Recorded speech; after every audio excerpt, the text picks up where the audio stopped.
Hello friends, कैसे हैं आप? आई होप आप सबको 38 चैप्टर में मज़ा आया होगा। सो चलिए 39 चैप्टर शुरू करते हैं। लास्ट चैप्टर में हमने देखा था संजू कहता है ये दोनों खा गए। स्टोर की स्टाफ कहती है अभी अभी तो यही थे, शायद दोनों फिटिंग रूम में होंगे। ये सुन के संजू कहता है क्या दोनों एक साथ? फिर संजू जल्दी जल्दी फिटिंग रूम की तरफ आ रहा होता है। अंदर फैंग चैन यीशिंग के और करीब आता है। यीशिंग कहता है फैंग चैन एक सेकंड रुको। ओके फ्रेंड्स, सो चलिए 39 चैप्टर की शुरुआत करते हैं। चैप्टर के स्टार्टिंग में फैंग चैन यीशिंग के बहुत करीब आ गया होता है।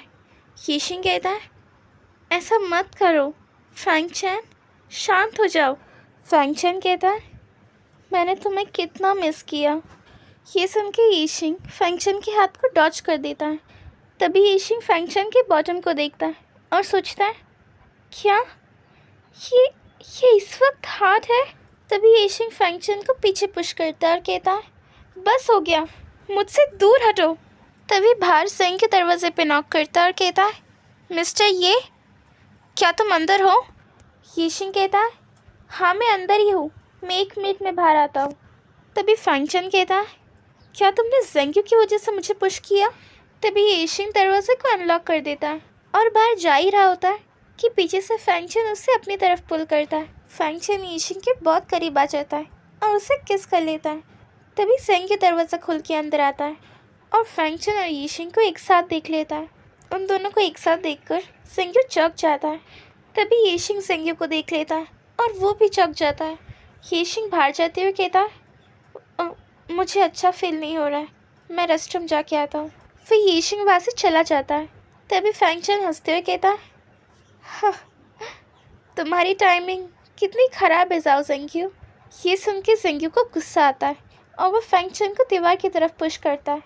ज़ेंग्यू कहता है मेरे और मिस्टर यी के रिलेशनशिप को कोई दरवाजे की ज़रूरत नहीं है, इसलिए मैं कभी भी अंदर आ सकता हूँ। फैंग चैन कहता है तुम्हारे और यीशिंग का रिलेशनशिप ये सुनने में तुम्हें अच्छा नहीं लगेगा, पर ये पहली बार नहीं है जब हमने किस किया है। ये सुन के ज़ेंग्यू सोचता है तो इसका मतलब ऑफिस में भी। फिर आखिर में वो लोग सायांग के लिए सूट खरीद ही लेते और वापस जा रहे होते। फिर वो लोग स्कूल पहुंच जाते। फैंग चैन कहता है लो हम आ गए। यीशिंग कार से बाहर उतर रहा होता है। फैंग चैन कहता है तुमसे बाद में मिलता हूँ यीशिंग। यीशिंग तभी बहुत गुस्से में होता है, इसलिए वो बाइक लेके चला जाता है। फैंग चैन सोचता है मुझे उसे उकसाना नहीं चाहिए था। फिर फैंग चैन कार के फ्रंट मिरर में देखता है जहाँ सायांग का सूट बैक सीट पर ही रह जाता है। यहाँ ज़ेंग्यू यीशिंग को खींच के एक रूम में ले जाता है। यीशिंग कहता है क्या हम घर पहुँचने के बाद बात नहीं कर सकते? ज़ेंग्यू कहता है नहीं, मैं चाहता हूँ कि तुम अपने आप को यही एक्सप्लेन करो। क्या यही है तुम्हारा प्रॉमिस जो तुमने मुझसे किया था? अगर मैं वहाँ नहीं होता तो तुम क्या करते?